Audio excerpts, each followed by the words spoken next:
Now, the way we're set up here makes this look like a kind of a folksy little panel discussion, but they actually we were asked, our presenters were asked to actually give talks. So we're going to have a kind of a mixed thing. We're going to hear from Micere Keels and Odis Johnson.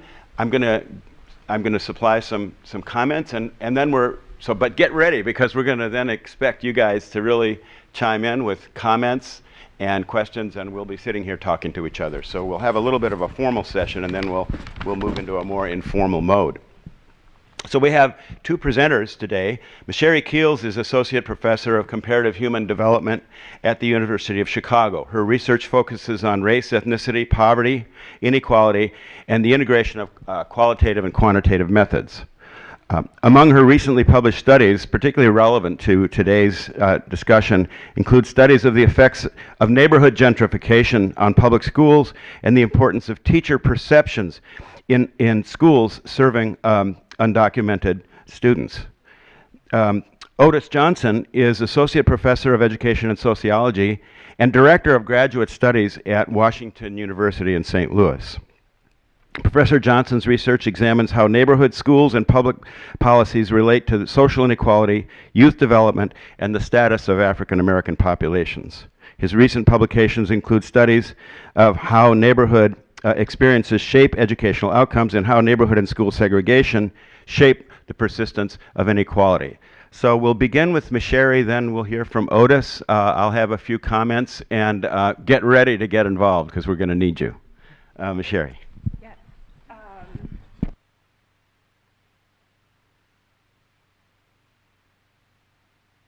Involved. I'm always never certain, is this actually, okay, great. So what I wanted to do was talk to you guys about two things associated. There's a broad range of issues that we could talk about with regards to the geography of educational inequality. And I think one of the things that we're both going to talk about is the racialized geography of educational inequality. And I'm going to talk about two things. The first one is how gentrification / socioeconomic revitalization of a neighborhood, coupled with increasing school choice, can create very hyper-local experiences of educational inequality. And then the second one that I'm going to talk about is how the disparity of neighborhood crime, so how crime is really disparate across both of these studies are based in Chicago, very disparate across the city of Chicago. So if you live on the north side or northwest sides, you have very low exposure to violent crime, versus if you live on the west side and the south sides of Chicago, you have much higher concentrated exposure to violent crime, and how that disparate exposure to violent crime is associated with educational inequality. So going to go from hyper-local to the disparate effects across the city, and of course there we go. And like Steve said, this has been a mix of whether we were giving presentations versus facilitating conversation, and mine kind of goes a little bit between the two. I just want to set up some issues, and then we'll be able to talk more about how these issues matter for us as educational researchers.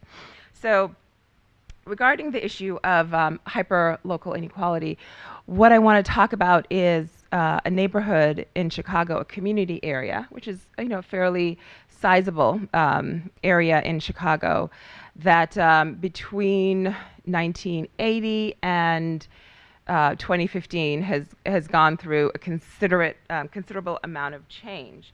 And these are also the spaces where it's hard to sometimes show these things without data, but I will talk about a little bit of how the neighborhood changed.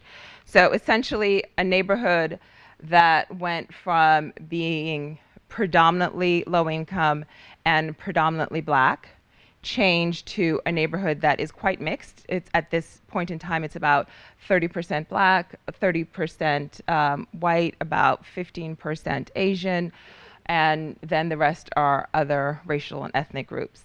But it's also went from a neighborhood that was overwhelmingly low income to now a neighborhood that's very diverse in terms of the socioeconomic composition of the population. However, over that time, as you can imagine, from those of you who know what happens when neighborhoods change in this way, the percent of the population that's school-age children has declined substantially over this time. So at the beginning of this period, there were 4 neighborhood schools in this community. At the end of this period, there was 1 neighborhood school that was severely under-enrolled. The other 3 schools were turned into some varying forms of magnet schools. And so, but what I'm going to talk about is how we think about schools in this context, and how we think about schools as potentially actually having a place in the neighborhood, not a physical place in the neighborhood, but its role in the neighborhood, particularly in creating social cohesion in a neighborhood. So for most of us who may live in communities where there is a neighborhood school that basically brings all of the neighborhood's population of children together under one particular roof, then creates some space where there is contact between different families of various socioeconomic strata, various racial ethnic groups. It's not necessarily always smooth, and there's still often segregation within a school building. We know a lot of that, but at least there is some opportunity for connection and some opportunity for that school as a place of social cohesion in the neighborhood. But in this community, where you have absolute separation of families based on race and class for the schools that they enter, you get a very different experience of lack of cohesion and very severe neighborhood instability. And those are the issues that I want to set up. So in a context where the neighborhood school over the years has never been able to attract more than 3 families, newcomer families, we'll call them, the higher income families, never been able to attract more than 3 newcomer families into the school, and has never been able to keep them for more than, I think the maximum is about 2 years. And so what we wanted to find out are what were the processes that led to this type of separation in the neighborhood, and what are the consequences of it. So what we're talking about are families that we have not spent a lot of time examining in studies of gentrification, neighborhood revitalization, which are families that have, middle-income families that have children, and how they affect these neighborhoods. And what we're starting to realize is that they have a strong influence in shaping many aspects of these neighborhoods that weren't really affected by newcomer families that didn't have children. And so what we wanted to understand is how is this situation created, and then what are the consequences of it. And one of the things that we came to learn is that one is, how did all of the other schools get turned into magnet schools? And then what were the consequences of those being turned into magnet schools that differed from what the parents thought would happen? And for that, we focused on one school, which is a STEM magnet school. And so essentially what happened is, as these families either moved in with children, or they came in without children and then over the years had children and decided to stay because of a connection to the neighborhood, then they had to make schooling decisions. And a couple of the important things were, one, the way that our school districts talk about schools. And so even if these families may have been willing, because that's still a question, to send their kids to schools that were maybe high poverty and highly racially segregated, at the time they would have been enrolling their children, they definitely weren't willing to enroll their children into schools that were stamped as failing schools. And trying to unpack what that meant for families was that families said, we don't know how to judge school quality. We don't know how to judge good teaching. And the neighborhood, one of the really important reasons for focusing on this neighborhood and trying to understand what was happening is that the school is an IB school. So the school has done a lot of internal work to make sure that its teaching practices, its curriculum that it's offering, a whole bunch of extracurricular activities would be the kinds of activities and practices and offerings that would attract these families. But for the families, the first thing that they see when they go to the CPS website is the ranking of the school. And the ranking of the school is that it's near the bottom and it's stamped as a failing school. And so that was one of the things that I found from that, is because of how our school districts communicate and talk about schools, parents say, well, I don't know how to judge teaching, I just know how to judge the information that's given to me. And so that then set up a context that led to these families completely bypassing that school and instead using their resources to advocate to get a STEM magnet school built just a few blocks over. So one of the old schools that was depopulated then turned into the STEM magnet school that they thought would then solve their educational needs, but they didn't get what aspect of a magnet school? Lottery enrollment. So they created a very contentious situation in the neighborhood, because the way they argued for the school was to argue against the quality of the existing neighborhood school and all of the families that were attending that school, to then get a STEM magnet school built that only a few of their children could enter because it was a citywide lottery. So at the end of all of this process, it was still a context in which newcomer families would end up not staying in the neighborhood because if their children did not get in, win one of the lotteries into the school, and if they did win a lottery into the school, the next aspect they realized, well, but this doesn't guarantee me attendance into the high school of my choice. So it just set up a situation of a whole lot of neighborhood instability that, who knows, may have been different if the communications that they received when they moved into the neighborhood about their neighborhood school option may have been something other than simply that it was a failing school in terms of the citywide criteria. And the reason that this really matters for educational inequality, the hyper-local aspect of educational inequality, is the issue of how the long-term residents, lower-income residents, felt about the neighborhood. And I remember one of the grandmothers who volunteered a lot at the neighborhood school, the way that she talked about it was, she said, I know that my community is much more integrated now, but it feels much more segregated because I see them in the neighborhood, but I know that they're choosing to not send their children to our school. And so it was just an interesting aspect of seeing how all of these things play out to actually increase feelings of segregation and increase feelings of educational inequality. And one of the questions that we did not examine in the study, but that really would be important to examine going forward, is how does that affect the children in the school, in that neighborhood school, in terms of how do they perceive what's happening, of seeing the changes happening around them in their community and realizing that those people are making very different choices for where to send their children to school. And so that's just one of the things I wanted to talk about with regards to how the geography of educational inequality is changing a bit. We often think of these things as one community to another, and maybe we also need to think of it as within a community, how do these things play out? The other that I wanted to talk about with these issues, and also connected to the theme of this session, which is knowledge to action, is this issue of the effects of neighborhood crime on students' educational outcomes, and how to connect this to really thinking about inequality. And for that, I need to show a couple slides.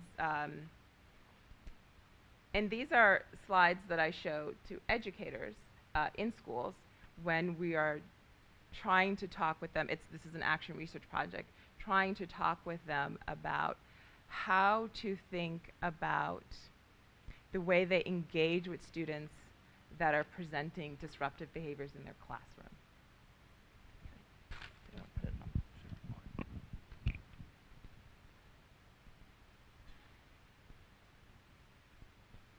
And why this is very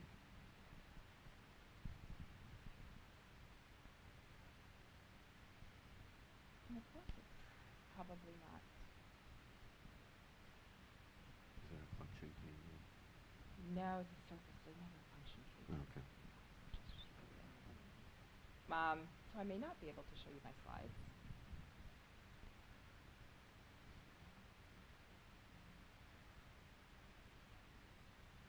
Apologies.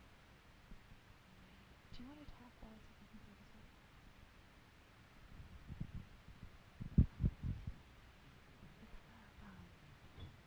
Do you know if it-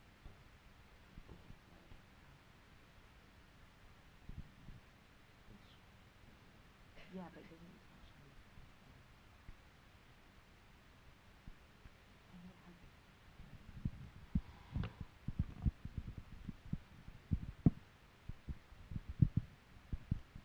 Okay, so what I'll do is I'll talk a little bit, and if it comes up, then we can show it. If not, we won't. So this issue of the educational inequality and exposure to crime, for me, became a knowledge to action project when I realized the disparity between how us as researchers talk about this issue versus was actually happening in the schools. And so it became an issue. I noticed the disparity in what we do and how we think about it, but practices in the school that weren't aligned with it. When there was a 2016, the murder of a 9-year-old boy in Chicago, that he was the targeted subject of a killing. And there was a rush in order to provide supports to the schools, counseling supports to the schools. And the discourse around it was, we have to get into these schools to provide them with counseling supports in the community that the child that lived in, because we need to get them back to normal functioning so that we can go back to instruction. And the reason it created a huge disconnect for me is because I also do some demographic research that looks at neighborhood crime. And I thought, why are we still talking about this as an incident that occurred? And if we can provide them supports around this incident, thank you, it's up.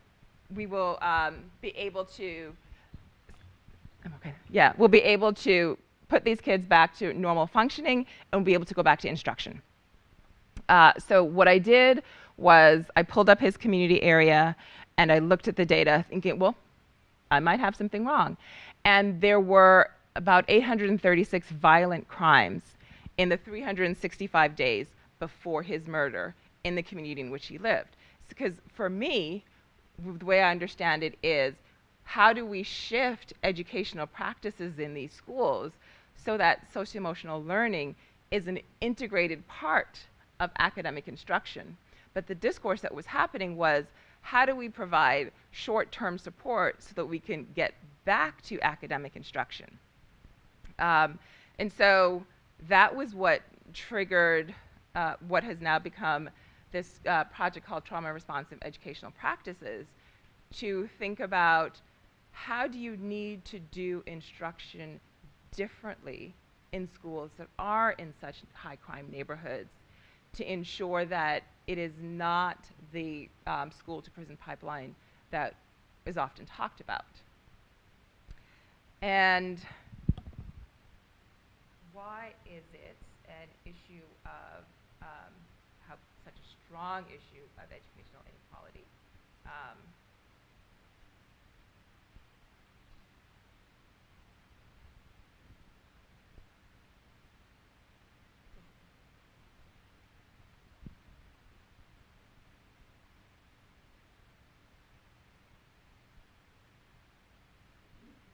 Okay, it does not like me.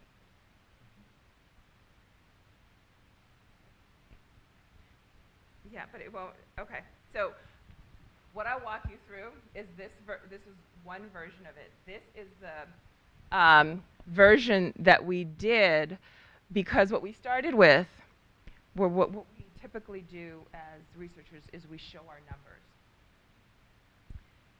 And what I realized pretty quickly is showing the numbers didn't connect with educators in a meaningful way that would then shift their practices. So what we then had to go to was work on how do we communicate the numbers about the disproportionality and exposure in a way that connects it to what the youth that they're seeing in their classrooms are experiencing. So what this is transferring all of that geographic data into a story map. This took so much more time than any paper I have ever written, into a story map that also used images from Chicago Tribune's reporting called Under the Gun of Violent Crimes in Chicago, in order to make the emotional connection that was needed so that the research would then matter and change behavior. So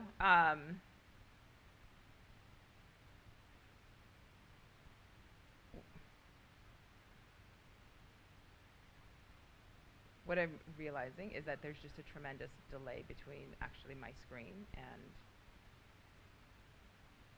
what you see.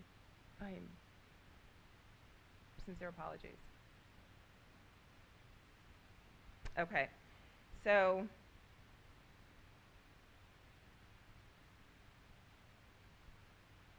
what we walk through educators is this exposure, which is a map of all of the shootings that happened in 2015 in Chicago. Is starting with that, and then connecting those maps with images of what this means for a child's experience. For example, this image, which is just a child sitting, he was playing basketball, but he's playing basketball next to a murder scene. And that's just what, in a sense, something that's normative, a normal childhood behavior that's happening in a very abnormal and stressful context.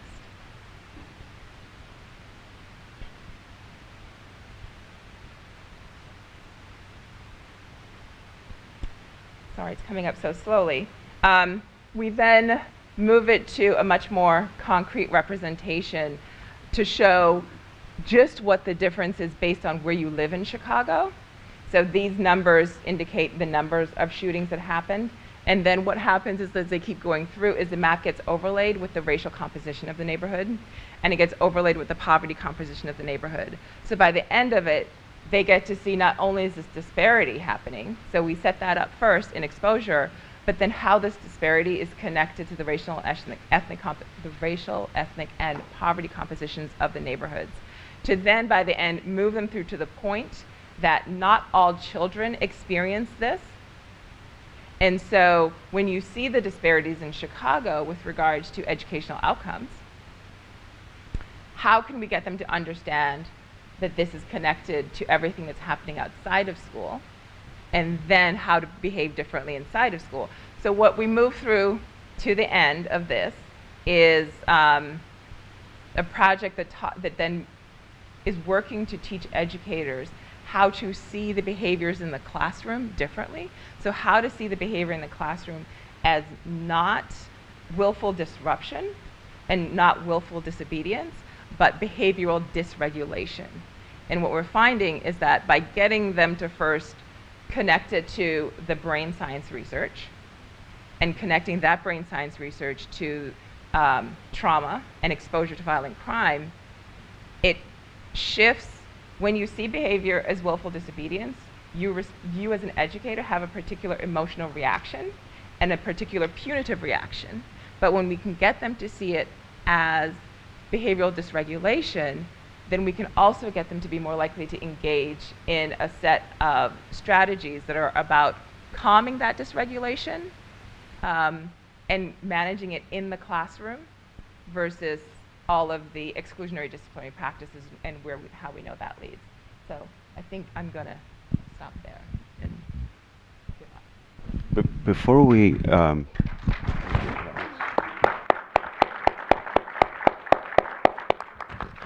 before we move on, some of you may have one or two questions for Micere. I wanted to ask one actually. Thinking about your past work on neighborhood integration and the movement of poor people to poor minority people into more affluent, well, predominantly white neighborhoods, your work was really vivid in explaining why the kids might not have experienced the opportunities that we social scientists thought they might experience. And do you see a parallel with that work and the work on gentrification, where you have the in-migration now of more affluent people, and we then have more at least socioeconomic and some racial integration? I was just wondering if you see any connection between those. Yes, I do. So the work on gentrification and school choice came about because of the local rhetoric, which was, if we can get families to move into these, if we can use school choice to get families, middle and upper income families, to move into these neighborhoods, everybody will benefit. And for me, I was like, well, again, that rhetoric doesn't match with the reality of school choice allows them to bypass the neighborhood school. And although they wouldn't necessarily benefit, because there's lots of challenges with socioeconomically diverse schools, you surely are not going to get any effects on the local school if the way that you're pulling them into the neighborhood is by creating a system that allows them to bypass the neighborhood school. So that's where that work came about. And the other aspect being how schools of choice were promoted and invested in by the district, differentially from how the neighborhood schools were promoted and invested in part because of the idea that, well, we're going to promote and invest in these schools of choice because it will pull middle and upper income families back into Chicago and get them to stay, and then everybody will benefit the rising tide, but the rising tide will not work because of the system used to pull them back in. Yeah. Thanks very much. Does anyone want to raise a question or have a comment about Micere's talk before we move to Odis? Yes. You were talking about action research. Was that with your graduate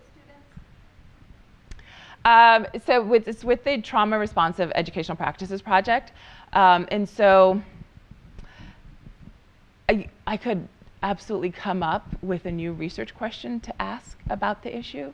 But in talking with educators and talking with principals, what we've decided to do instead is translate the research base in a way that matters for their practice. So we've basically spent the last 2 years doing research translation, creating workshops for educators, working with the UTEP, our Urban Teacher Preparation Program. So I now teach in that program to teach pre-service educators so that they can understand issues of trauma, issues of exposure to violent crime and how that affects students. I've shifted 2 of the classes that I teach so that they are now research translation classes. So in those two classes, students automatically get an A in the class. And that's because they are going to do enough work that they will earn their A. And what they're doing in that class is essentially creating documents for educators. So we are reading the academic literature and then thinking about how do we translate this into briefs and into other things. For example, one of the things that was done in that class is a couple of the students were excellent artists, and so they created sketch videos, those wonderful sketch videos that translate the brain science on these issues into why is Johnny behaving this way in the classroom? And then there was another one, why is Erica behaving this way in the classroom? So what those two classes do now is do the work that educators don't have the time to do because they don't have all of those prep periods anymore. So we are doing that work, and the research part of it is trying to see how does it have any effect on how they think about these issues and then how they behave in the classroom. Another aspect of it that has been a really humbling piece and shifted, again, me as a researcher is Chicago public schools, and these, when you, the issue of trauma in students in schools has to go through their Office of Social Emotional Learning to get approved for research. And it started out as a much more what we would call rigorous study, but then got very hard pushback of, we will not allow you to collect any data on this topic in any schools that you do not serve in some way. And so that has, again, shifted this. So if we want to add any data collection to a school, we have to be helping the teachers in that school in some way, or find resources to provide social workers that can, additional social workers that can be in that school and things like that. So it is, and I, of course, was initially, didn't have the greatest reaction initially as a researcher, but now, 2 years later, have much more appreciation for their position on that. And now that would be my position on that, now that I have some more experience in those schools and what those kids and teachers are dealing with, to say, I can't go in and ask about trauma symptoms in a school that experienced a shooting just outside of school grounds, unless I'm going to manage what's created by me going in and asking those questions. So. And maybe one more question for a comment from Micere. Yes, sir. So thinking about your comments regarding within neighborhoods, school segregation in these gentrifying neighborhoods, one of the explanations you gave is that the affluent or newcomer parents oftentimes look at these school report card scores or these performance assessments and make their determination about where they're going to enroll their children based on that. I'm just wondering if you've reflected at all on the sort of evaluation systems that we do have in place, and do you have any thoughts on how those might be reconfigured to address this issue in particular? I'm in Cleveland, and I see this happening a lot, like you explained, where you have some neighborhood schools who are doing really good work. They might have an IB curriculum, the teachers are doing a good job, but their performance scores aren't reflected as such based on some of the disadvantages that the students experience. So my response is communicating more than just the test score. Is what I would say would be important for those schools. So the charter schools have, as part of what they marketing, as part of what they do, because they have to attract families, but no investment is given to helping neighborhood schools market themselves and tell their stories, is one of the ways that I would think about that would be important for that issue. Yeah. Helping schools figure out how to tell their story to families in the neighborhood. So I saw quite a few other hands raised. Please remember your comment and question. You'll have more opportunities, and I think we'll ask Odis now to tell us his story. Good morning. I first want to thank AERA for this great panel, and for Steve Raudenbush, my former dissertation chair, for agreeing to be our discussant, and I'm a big fan of Micere's work, so this is a great opportunity. I actually prepared a paper. I was also confused about the format. So I have this paper here, and I'm going to try to make it as interactive as possible, and also just give you details about one finished project, but then also some information about what's on the horizon for me. So first, just thinking about equal educational opportunity, we understand that it remains an aspiration instead of a reality because of the use of geography, the built environment, and the spatial organization of knowledge within schools continues to ensure that populations of color experience an inferior political economic condition, especially related to education. Understanding how this reality functions to reproduce racial stratification has motivated my work for quite a while and has recently cohered around a couple of themes. The first considers neighborhood and school relationships, while the second focuses on a social mechanism called social control within and across neighborhoods and schools. At the heart of both of these lines of inquiry has been what would be the best policy course to take in addressing a racialized geography of educational inequality, as Micere mentioned earlier. So first, about neighborhood and school interactions and relationships. My interest in neighborhood-school relationships has focused on a few key questions. Among them, how do different kinds of schools negotiate neighborhood influences? And if so, how and what kind of neighborhood influences do they negotiate? The answer to that question relies on another question about the political economic forces that shape the social and structural organization of neighborhoods. So a lot of my work, earlier work, has sought to inform some of those questions. On these questions, the field has come a long way since Jinks and Mayer suggested that the only difference between a neighborhood and a school was that one assigned grades and the other did not. In an article related to Jinks and Mayer's claim, I reviewed the neighborhood effects literature and found that residential effects tended to be larger in studies that considered both school and neighborhood effects. I went on to explain in a piece that a number of theoretical processes that link neighborhoods and schools to learning outcomes and school capacity attempted to look at both. They varied in quality, of course, but nonetheless, we were able to come away with a few things. And it also set the stage for subsequent work. Maria Rendon's study is an example of this. She examined how neighborhoods and schools correlated to predict adolescents' odds of dropping out of school. While she found that neighborhood conditions increased the odds of dropping out of school, these odds became greater once school characteristics were considered and remained significantly higher among African Americans. Her observations implied that neighborhoods might in fact rely on school mechanisms in order to deliver an effect net of school effects.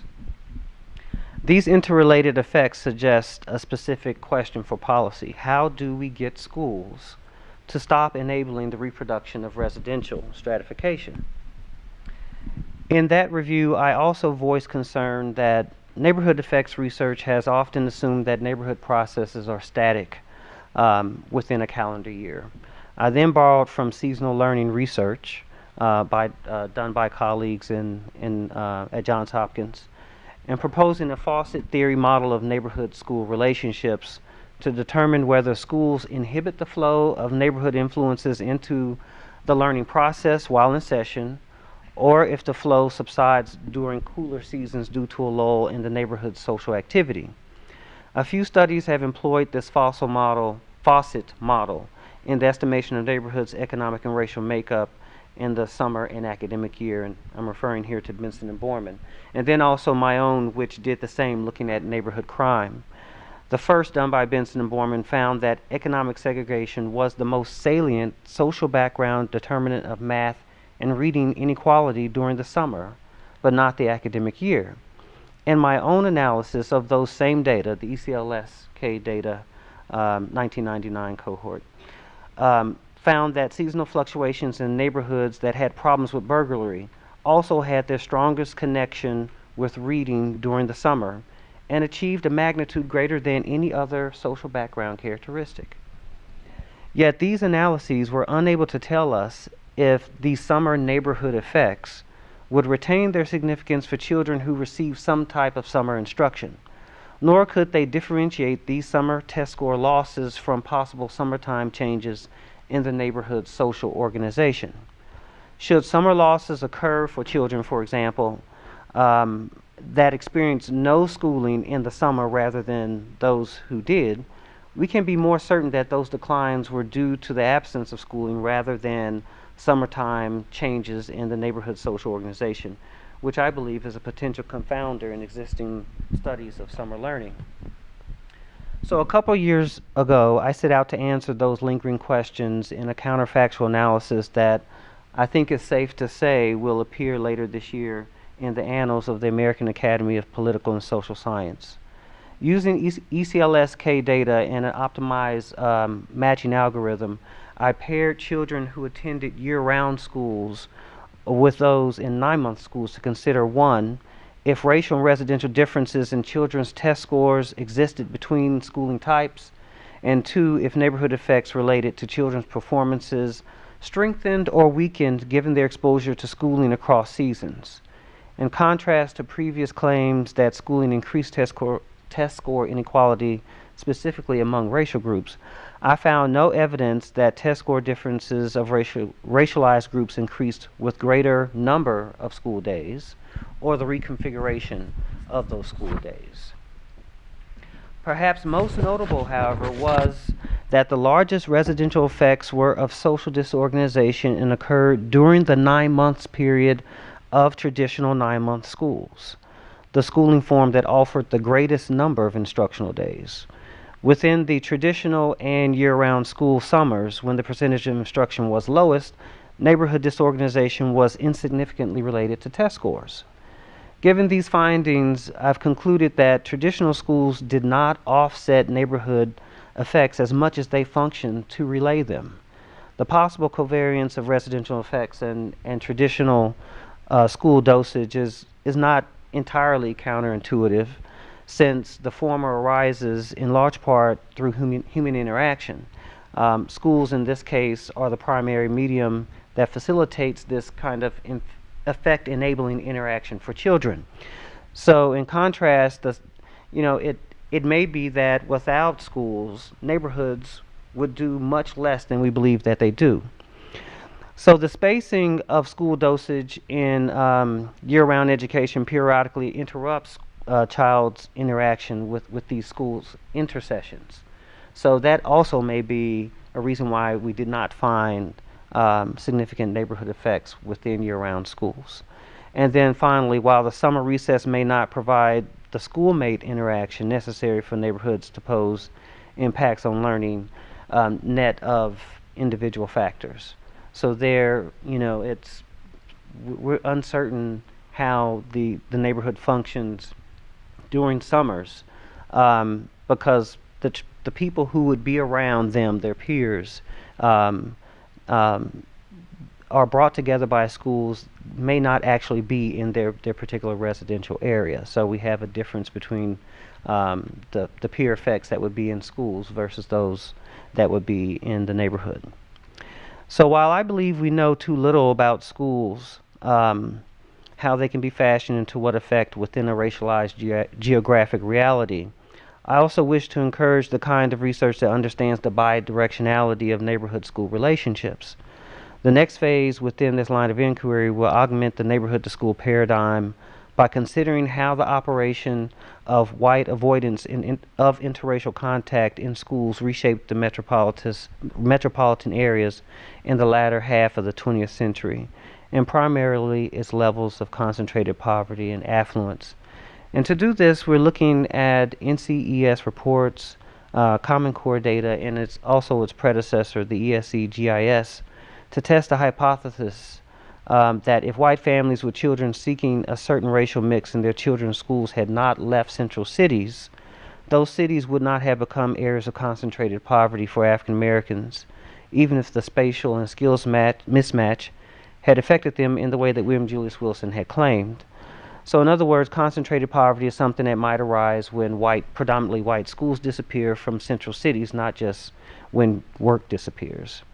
So the resulting spatial dissimilarities, of course, in this new geographic reality where we have hyper-segregated neighborhoods, has led to equally hyper-segregated neighborhood schools, and with corresponding influences on the dissimilarities between those neighborhoods in concentrated affluence for affluent white communities, especially on the urban fringe, and then disadvantaged schools within the urban core. So the other project that I'm currently working on is really more in line with what Micere has just shared with you, but I'm interested in a particular social mechanism called social control. And recent events have reminded us that our nation throughout history has sought the social control of black and brown bodies. And whether it's through racial containment in ghettos or through formal mechanisms in public spheres, communities, and institutions, especially around policing and crime, or related to crime. So I'm now leading 2 research projects that try to understand the impact of formal social control technologies within neighborhoods and schools. And by technologies, I mean methods of control that range from, at the low end, mandatory school uniforms or KIPP-like codes of conduct, to, on the higher end, mandatory pat-downs, more surveillance, social exclusion, exposure to law enforcement, and the use of force. So the first of these is a collaboration between Washington University Institute for Public Health, Harvard University, and the Washington Post to provide the nation its first calendar year accounting of fatal interactions with police. Our effort is motivated by the fact that the NRA lobby in Congress has achieved the prohibition of the collection of those data. So we've had to, within the private sector, try to circumvent that data desert. So we have taken the Washington Post data, which initially identified 900 fatalities in 2013-2014, and through an extensive effort to identify other fatalities have doubled that data sample to roughly 1,800 observations, and created measures that reflect the incident circumstances, social background characteristics of the deceased, and the litigation status. We've merged these data with the census to understand the geospatial distribution of the fatalities, and also with the Law Enforcement Management Administrative Survey to understand the characteristics of the agency of the responding officer. We're just now beginning our analysis of these merged files, so I don't have much to report, but we can say that the majority of these fatalities are not of white individuals as the initial white Washington Post sample had reported, and that over a quarter of them were black males, despite the race-gender group being only 6.7% of the total population in the year 2014. While this study's educational content is limited to the educational levels of law enforcement officers, it underscores the possibilities of geospatial science and the need to circumvent the data desert about the use of force incidents, that we may learn more about their impact on school outcomes.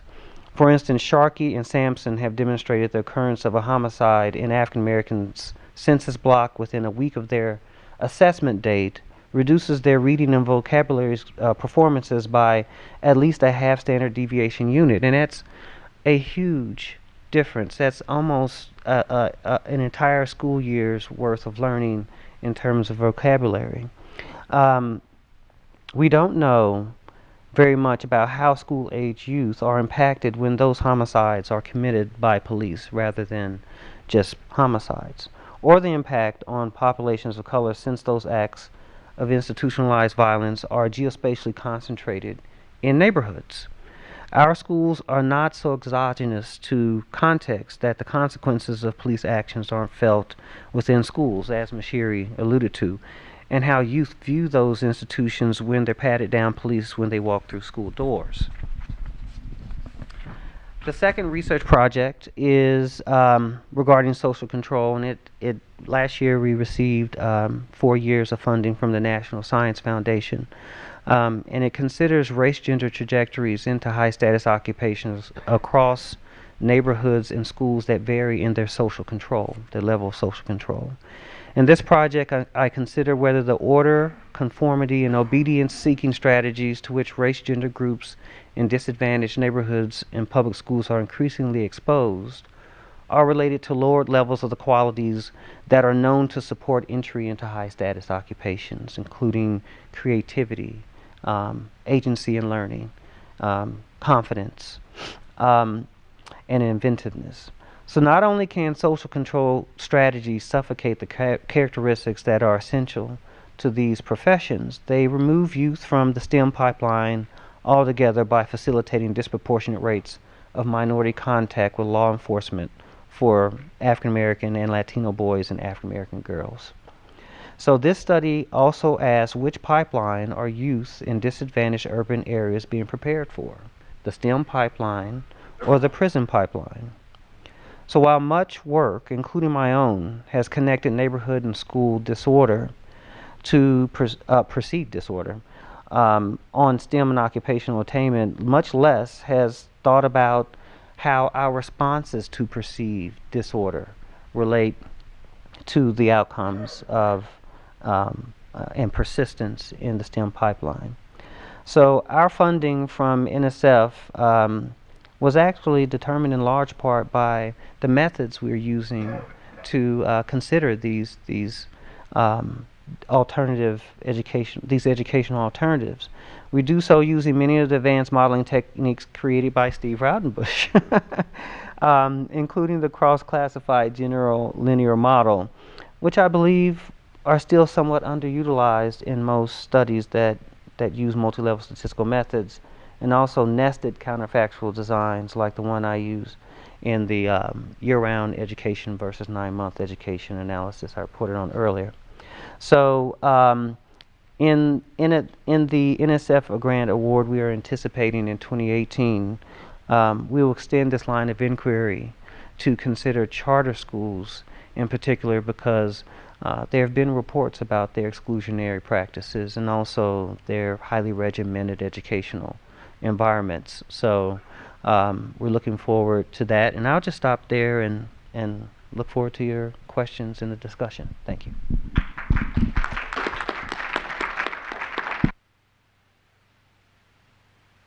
So I'm going to ask Odis a question, and then maybe you'll have one or two, and then we'll go on. So Odis, I'm thinking about how social scientists have thought about schools in relation to crime.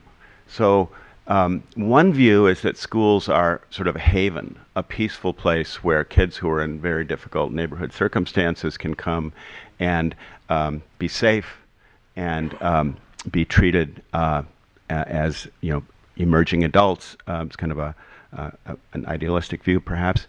And another very different view would be that school is a pretty alienating place for a lot of kids. And actually what high schools do is bring alienated kids together, further alienate them, and give them an opportunity to meet other alienated kids from other neighborhoods, kids they would never meet. In other words, you actually could, the way schools are organized in this view, a big school draws from a whole wide area. Kids form these little cliques and subgroups, and it just gives the kids who are the most marginalized an opportunity to actually make things worse for themselves. Do you have a thought about, and those are two extremes, but the sort of whether, I mean, some of what you're saying seems to imply that schools are not protective. I'm just wondering if you have a thought on this question. Well, I think there are two things that are really at play here in what you've described. The first is that the structural organization of metropolitan areas tends to concentrate certain characteristics according to, you know, family choice, housing issues, and income, of course, family income. So we're actually gathering those kids who are most likely to have those particular characteristics into similar places. So maybe this is where we get that synergistic effect, that concentration effect that we hear so much about. But it also presents a tremendous burden on those schools, who then, you know, share a disproportionate burden relative to other schools. So school capacity to meet those needs then becomes a huge issue. But I want to put that aside to consider how schools have really changed in recent decades. I mean, since the laws that were passed in 1994, Drug-Free Schools Act, and many of the others that ushered in zero tolerance, we can't say that these schools have changed in a way that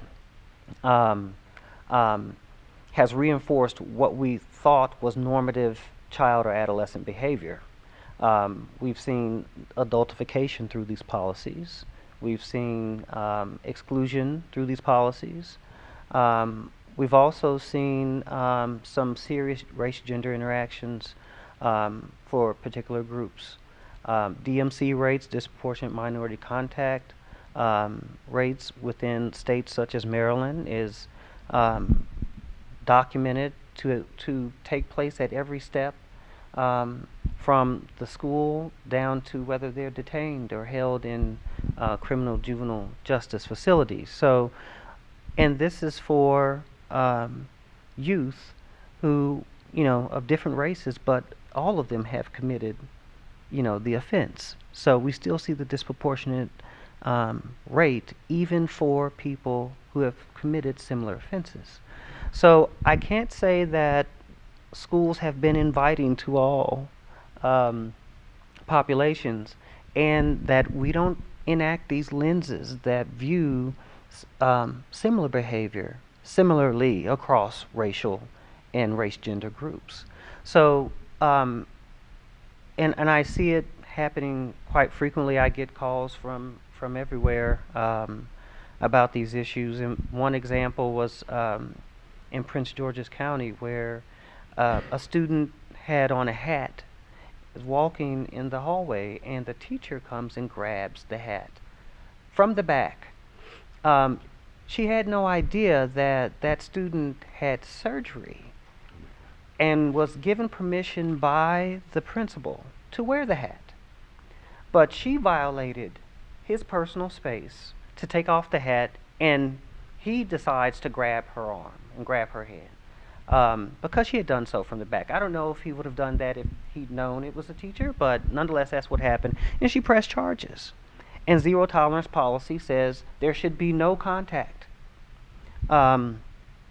So there are some ways in which the bias works that I wish there was more discretion, and that we empowered teachers to use that discretion for situations like that.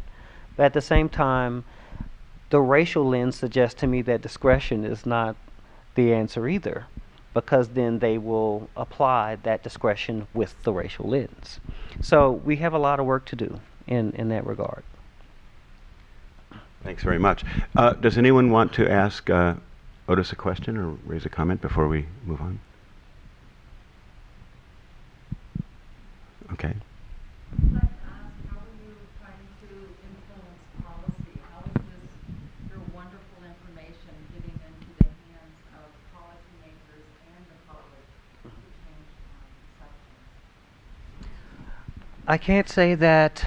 Now, it depends on what perceptions we're talking about. I do go and work with school systems, and at times that I'm really saddened when I'm in that room, and we have a lot of reluctant school officials who really believe that they need zero tolerance. I was in a session with this very large school system. All of the leadership was there. What they call the people personnel workers, which are social workers, were also there. And I tried to explain some of the problems with SROs and zero tolerance within schools. The fact that, with zero tolerance, we can't consider intent, while for adults, intent is the difference between involuntary manslaughter and premeditated murder, right? But somehow, for the most vulnerable of our population, we can't consider whether they were bringing that banned object for show and tell, or if it really was with malicious intent. So that's a problem with the policy. But when I present that to them, saying that even in terms of due process, we have a problem here for our youth, they were reluctant to move past zero tolerance towards some restorative justice and restorative practices that we actually see other school systems having a pretty good time with. They're having great outcomes in Oakland. LA Unified has actually seen changes in their suspension rate that's led to higher GPAs and higher graduation rates. So these things are happening elsewhere, but we still have some resistance to the fact that our policy should not be about punishment. It should be about restoring the relationship.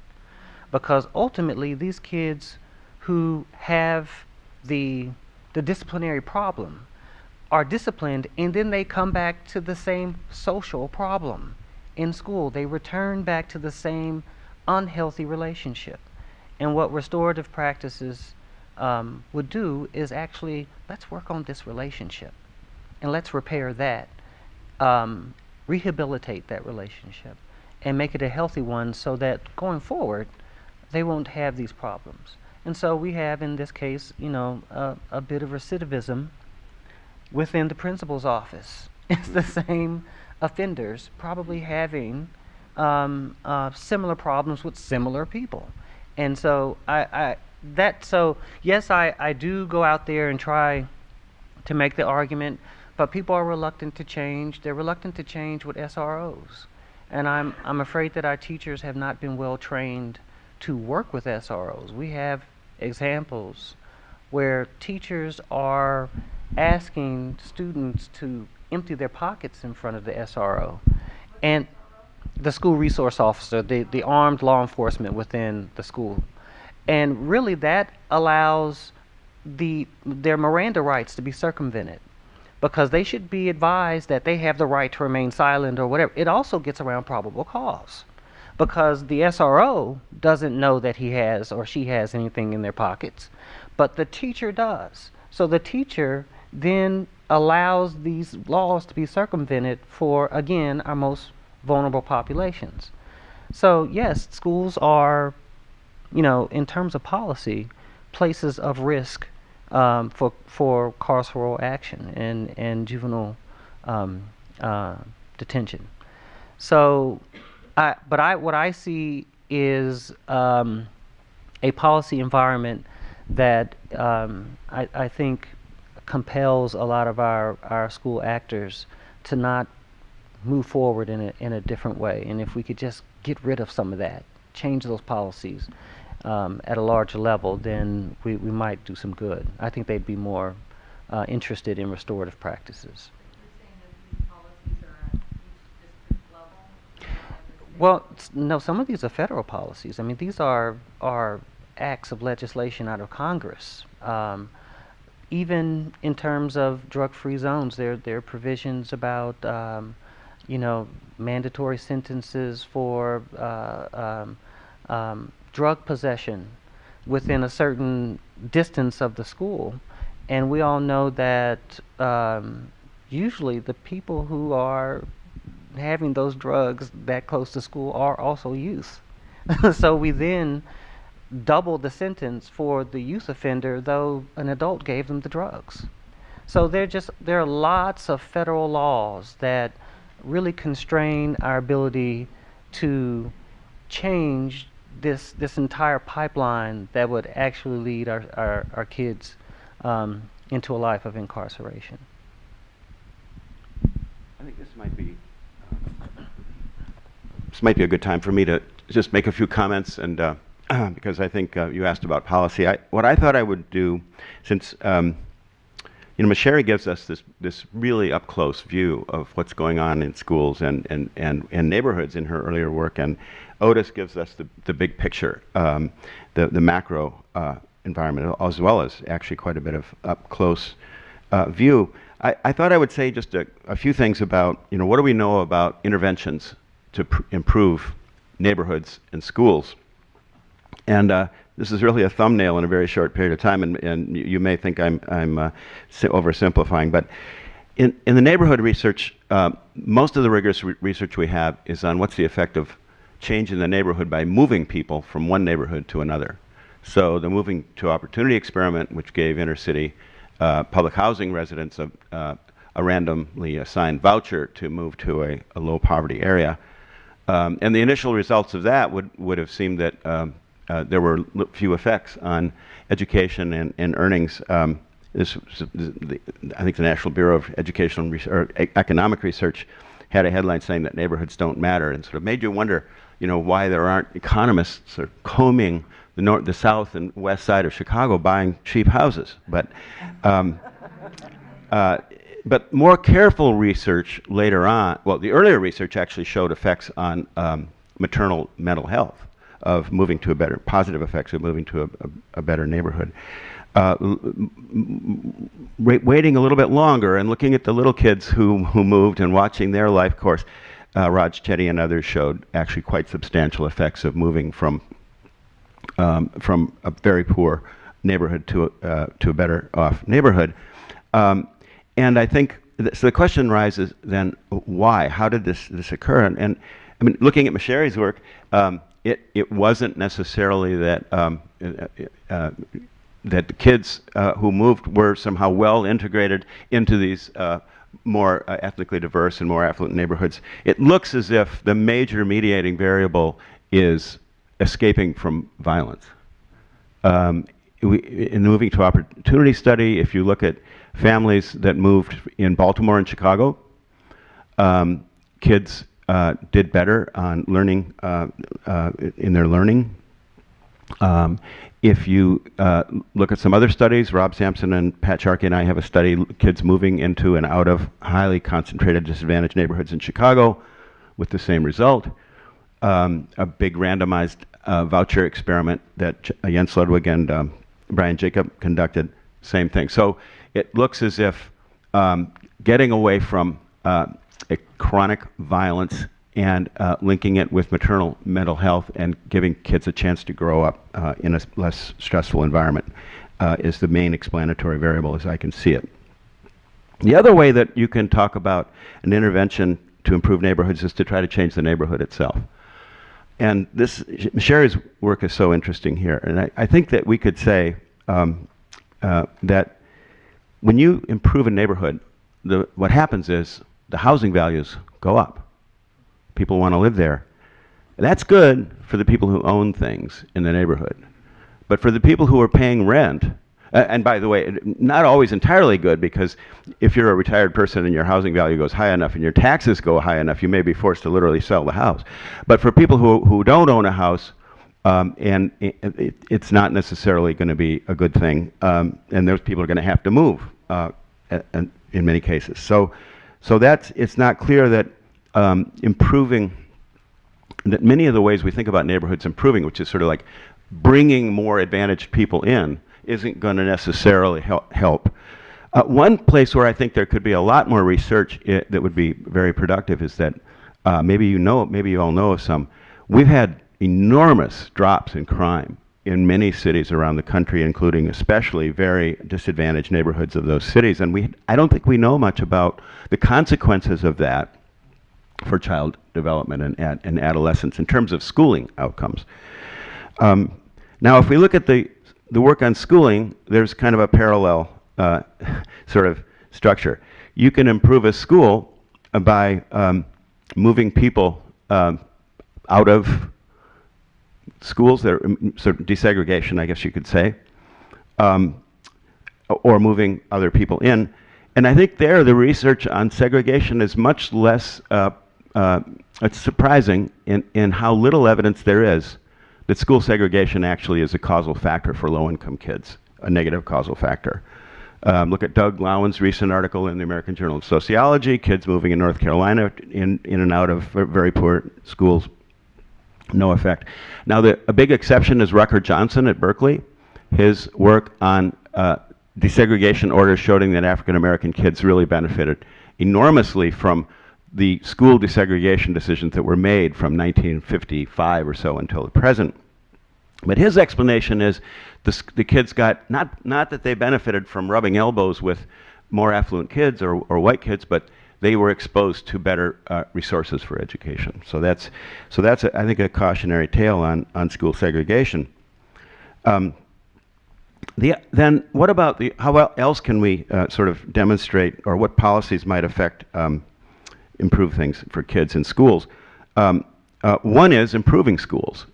And we don't have a lot of great evidence. I think most of the great evidence that I've seen is in the book Organizing Schools for Improvement by Bright, Sebring, and others, showing that schools that have certain organizational conditions facilitate the growth of achievement in across many hundreds of Chicago schools. Very exciting work.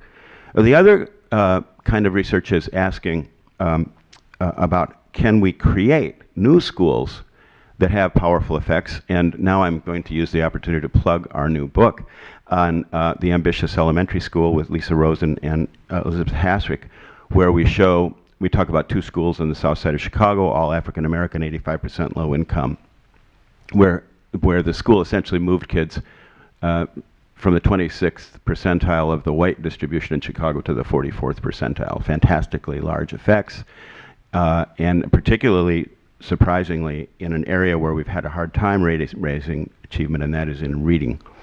So we do have, and there are many other schools, actually, particular unique local schools that seem to be very effective in improving things for low-income minority kids. And this is an existence proof. These kids are ready to learn if we're ready to create the conditions for them to learn. And this is to me, the most exciting result of this. And then the question is, how do we organize the school as an entire instructional system to make this happen? Now, looking across all this research, to me, it seems like 2 institutions, well, okay, let me just say, if we could massively increase economic opportunity, jobs, and earnings, this could have tremendous effects that I'm sure everyone in this room would like to see. But short of that, or maybe in augmentation of that, it seems that 2 public institutions play a huge role in whether things that we want to do are going to work and whether the kids we care about are going to benefit. And one is the police department, and the other one is the schools. And these institutions have structures and policies, but they rely on people to carry out those policies, policemen on the one hand and school teachers. How those people learn to perceive the people they're supposed to help is what I'm hearing from our presenters today as being an absolutely crucial issue. If our policies and our practices are shaped in such a way that those who are supposed to be helping families and children, if those are shaping negative expectations and reinforcing those expectations and misinterpretations of people, then we're going to have negative consequences even if we put a lot of money in. And I'm sure that having police in many schools is a very expensive proposition. But on the other hand, when we see things going well, when we see cities where crime is going down and we see schools where achievement is going up, we see a different kind of relationship between the agents, that is the police, and the people, or the school teachers and the people they're supposed to serve. So I'm not sure. I think maybe we should open it up for discussion and also let our panelists have a chance to interact. We'd like to hear your thoughts and your questions.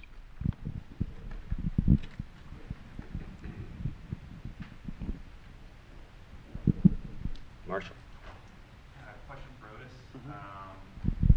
So one of the stated reasons behind the zero tolerance discipline policies was that it was to kind of get at this the disproportionate discipline of minority students versus white students for the same offense. And as the way it's been implemented, I don't think that's really come to be. But if we're going to shift back away from these bureaucratic zero tolerance policies and more toward principals and teachers exercising their discretion and discipline, which I'm a fan of, but we're going to have to deal with the fact again that these predominantly white administrators and teachers are going to be exercising their discretion in different ways with minority students and white students. And I wonder if you could comment on your suggestions on how we tackle that problem. Yeah, that definitely was the tension that I was getting at earlier about zero tolerance actually, in a way, it could equalize if it was applied uniformly, but we know that that's not the case. So we must acknowledge then that discretion is happening anyway, right? That we have zero tolerance, but we still have disproportionate minority contact, even when we have declining offenses. Behavior within schools has not gotten worse. You know, at least the data suggests that they are not as violent as they used to be in 1994, I believe was the height. So why now then do we have this, you know, ballooning in terms of rates of referral and so forth? So discretion is happening anyway. Now what we need then is training. We need professional development around these issues. I know that schools are sites of everlasting professional development, right? Everything is a call for professional development. But if we have two things. One, a change in the policy environment that allows these more micro level changes to take hold, then we're going in the right direction. We cannot have these beneficial practices at the individual level within this environment, this toxic policy environment. There has to be some alignment between the policies that are shaping the actions of our school actors. So unfortunately, I mean, I know what I'm proposing actually is probably the least likely thing to happen. I mean, our political leaders would actually have to look soft on crime, right? And they're not going to do that, unfortunately. I mean, a lot of these zero tolerance policies and all of the other laws came about not during just a Republican administration, but during Democratic ones. Both parties are interested in these types of sanctions. So, I mean, I hate to be pessimistic, but I think that's what we need. We need to change the policy environment and then hope to help our school actors be more responsive in that way. Other thoughts? Yes, sir.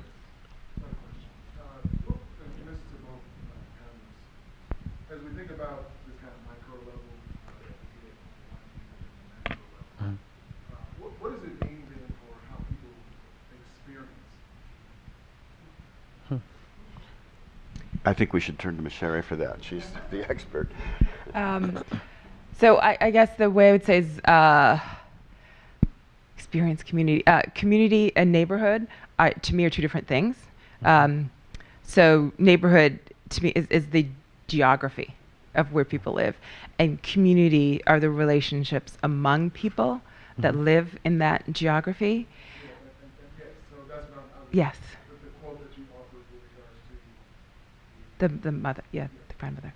Yes. So, that's the challenge, is how in this era of increasing school choice, and I think yesterday I just saw a funding announcement from the Department of Education on increasing school choice, which is quite frustrating in the sense of, so what I always tell my students when we talk about these issues is, I'm nothing against school choice, but you can't remake a whole school district around school choice as a way to solve these challenges, because we see the separation of families and children within a neighborhood as choice increases. So we see these increasing within neighborhood separation that just intensifies the between neighborhood separation that was already there in terms of thinking about these issues. And it's challenging because, like I said, the school that I looked at had, and one of the reasons for looking at that school is it had great instruction. It had worked hard to organize itself. The I don't know, ironic part of it is the STEM magnet school that was brought in to serve the higher income families. As I was doing this process of doing it, at the end of that academic year, they wanted to hire the principal from that neighborhood school to be their new principal because he had done so much good work. But what people couldn't understand the difference between is the outcomes of the students in that school were associated with family disadvantage, not associated with when parents look at it from the outside of, well, if it's low test scores, it must be a bad school in terms of the instruction and everything like that that's happening. And so that's why I say that the importance of school districts being able to, if we can't communicate to parents the quality of schooling that's available in an institution, the only thing that newcomer parents can see are those test scores, and that's the only information that they use to make the decision. And so from the family side, the other, like I said, that the neighborhood is very unstable.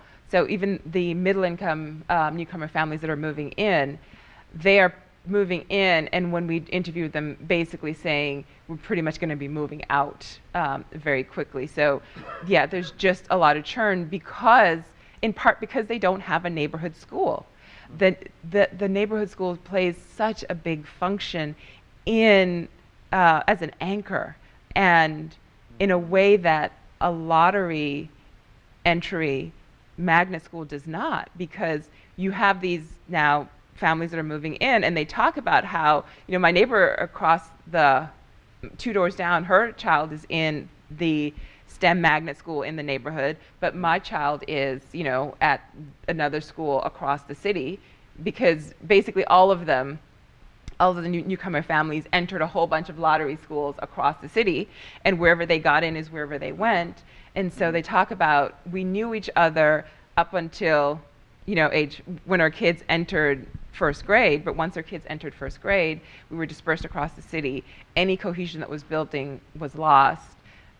We will probably be leaving soon, and yeah, it's. Yeah, thank you, because I was thinking, and I'm going to go well, because I was thinking about there's ways in which the schools are in the neighborhood, but they're not of the neighborhood. Yes. And so then that has an impact on youth development and, peer youth relationships. Yep. And then it's specifically kind of going to Odis, as I'm thinking about these SROs, right?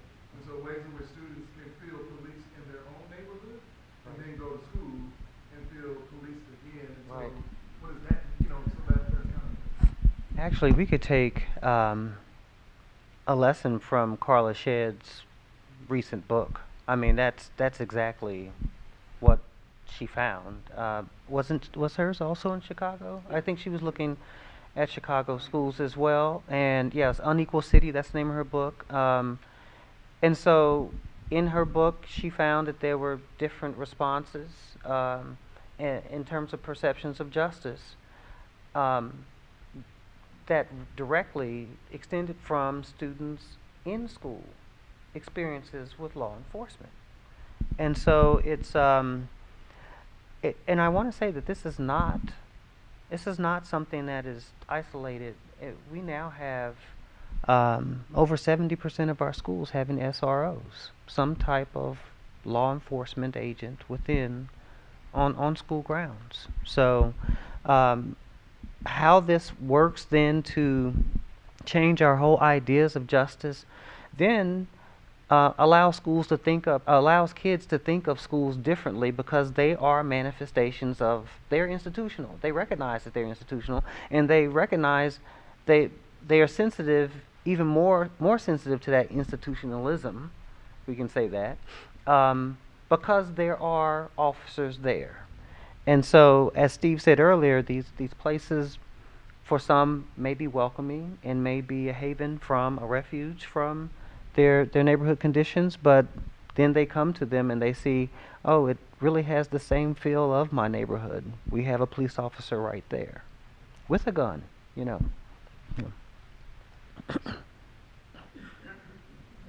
I'd like to hear your thoughts and follow up on it a little bit. I'm from Colorado, and I supervise a lot of school teachers and a lot of school districts. Mm-hmm. Many of our schools out there, the school districts, do have SROs. Mm-hmm. And I see a heavy presence of them in some of the more wealthy schools. Mm-hmm. It may be even post-Columbine. Mm-hmm. But what are you finding Mhm. we do have a very inequal distribution. Some of those districts Mhm. are very wealthy, very white. Mhm. Right next to them, very brown. Mhm. Um, what do you see in the students' perception of those SROs in there? Mhm. Because I kind of get the perception, and I don't know this because I haven't done the research myself, Mhm. but are the ones that are in those white schools seeing it as this is their protection against the outside world Mhm. as a neighborhood? Or are they also perceiving it as Mhm. institutional? I couldn't answer that question from a research perspective. I mean, I'm not conducting that level of analysis. Mine is more macro. Um, my sense is that schools are not just perceived based on an SRO's presence. There are other things that, in constellation, um, give an overall feeling um, of the institution for students that kind of moderates their attachment, school attachment, and perceptions of justice within schools. So, for example, a lot of these schools have campuses that are in the suburbs. They actually move between buildings. That's a very different feel from an inner city school where they have locks on the doors. Um, so when you consider that along with the SRO's presence, you might actually think much differently about this institution here than you would a campus where there's a very different feel about individuality and what is normative adolescent behavior in those contexts or child behavior.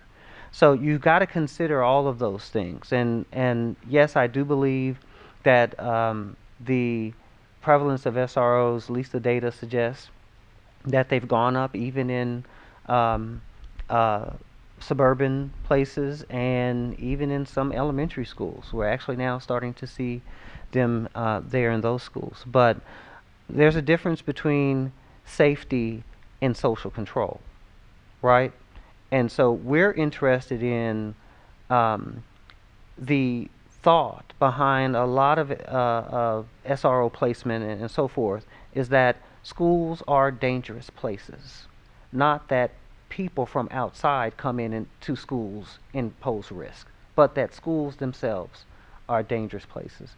And again, I would say beyond the fact that we're actually concentrating some of these characteristics within some schools, on average, the data is suggesting that these schools are no more dangerous than they were 3 decades ago. So, um, you know, we would have to take a holistic view of the actual school and the system to see how SROs fit as one aspect of that school's apparatus, and whether the intent is safety or is it social control. Yes, ma'am. In the back. Kind of a follow-up to that, I'm from Chicago, Georgia, so I teach union. And one thing that we're looking at is how there's negative perception of the safety in the school, and a lot of it's unfounded, and a lot of Mhm. it is from 20 years ago. You know, an incident happened that was all over the media. And Mhm. now the school is a totally different school, it's a wonderful school. It isn't, you know, a lot of these high schools are in very disadvantaged communities, so there's still the stereotype of those kids.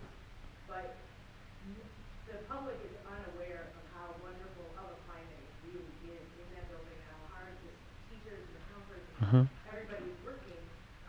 And in some of these schools, the kids, you know, they're coming out of juvie, or maybe they're homeless, there is some instability, but there isn't any violence. So I'm wondering, in terms of policy implications, you know, that's the media, and Hmm. that's on Hmm. air, and that's a lot of other people that are perpetuating this negative image. And sometimes, you know, coming from the media's perspective, it's to make the charters look even better, because those are Hmm. the places of strict discipline and safety. Parents, you know, rightfully want their children to be safe, but we feel like it's been over exaggerated to make those other schools appear better. Mhm. And you know, where do we all fit in between the researchers and, you know, Mhm. how, you know, change the policy and then we get the perception to flip that narrative. If we feel like that is a huge, huge reason why we have so many underutilized neighborhood high schools. It's connected to the perception, but then because they're underutilized, now you also don't have the budget to offer the great programs, so now you're on this downward spiral. No one wants to go to your school because you don't have a sports team, you don't have and it all stems from some shooting 15 years ago that happened outside. That is an observation that Pauline Lipman makes in her book. I think it's called Right to the Neoliberalism and Right to the City, something like that. And yes, there is. We have to acknowledge that there's marketing from both sides, charter schools and the neoliberal interests. And the fact is that schools tend to be pictured in a certain way and fit within some type of political economic agenda that then leads us down this path. And like I said, it's even President Obama was a supporter of charters. So it comes from all sides. And what we have to do is, I don't know that we're going to win this charter battle. I'm just going to be, very upfront about that. I think charters are here to stay, and I think they're going to grow in influence. But when it comes to these circumstances where schools are portrayed in a way in order to be targeted for certain types of policies and interventions, that's where school actors have to be as vocal. I know they don't have the platform, and no one wants to hear about a successful school because they believe then that that there needs people are not being serious about the level of inequality between schools. And I understand that there are test score differences and so forth, but the fact is that some of these schools actually do work, and a lot of times when we villainize them in the way that you just said, we then set them up for greater surveillance and all these other things. So I agree. Can I ask you one question? Do you have police officers in the school? Well, in CES, yeah. No, in the school you're talking. Yeah, the one you're talking about that's working so well. I'm just curious. That's a good question. We actually have been talking with the security guard who needs like a mentor and all those and things like that. I'm thinking, I know this is true for numerous of our neighborhood schools. Right. One in particular that we're currently looking at, but I actually visited it and I don't remember. Okay. Yeah. Okay. Where are you going with that? One of the things that always occurs to me, and I don't know if anybody in the audience has an answer to this, is if you think about the educators in a building who traditionally have the responsibility for creating a safe, orderly environment for learning, what happens to them when the police come in and you have the criminalization of regular old-fashioned school misbehavior? I'm just wondering whether that function of those adults is atrophied. And I just was curious, in this place that you said is working so well, how the educators might or might not be interacting with the police. But I think, sir, you had a comment. Yeah. So student voice is often given short shrift in these conversations. Right. So I was just curious how you all think about that in informing these policy conversations or your work in particular.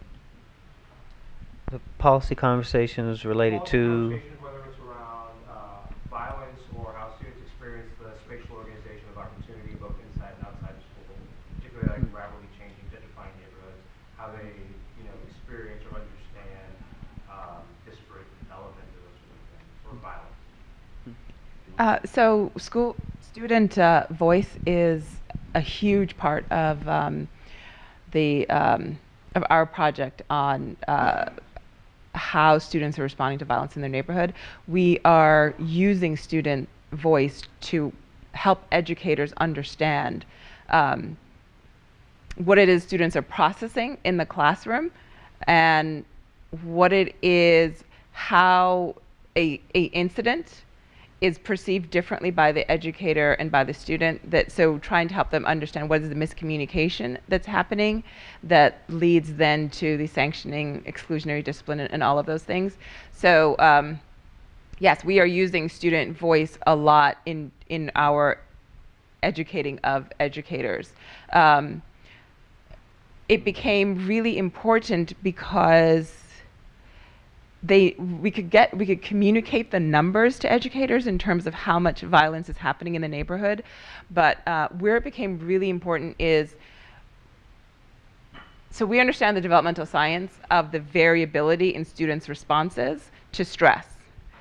And what we learned is that when teachers see that variability in students' responses to stress, it actually increases the likelihood that they see it as willful disobedience.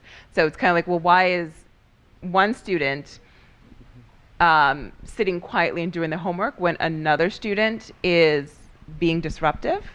And so what we found is we're using student voice to help them understand the variation in what's happening, and that then helped to shift their perspective. So student voice was actually really critical.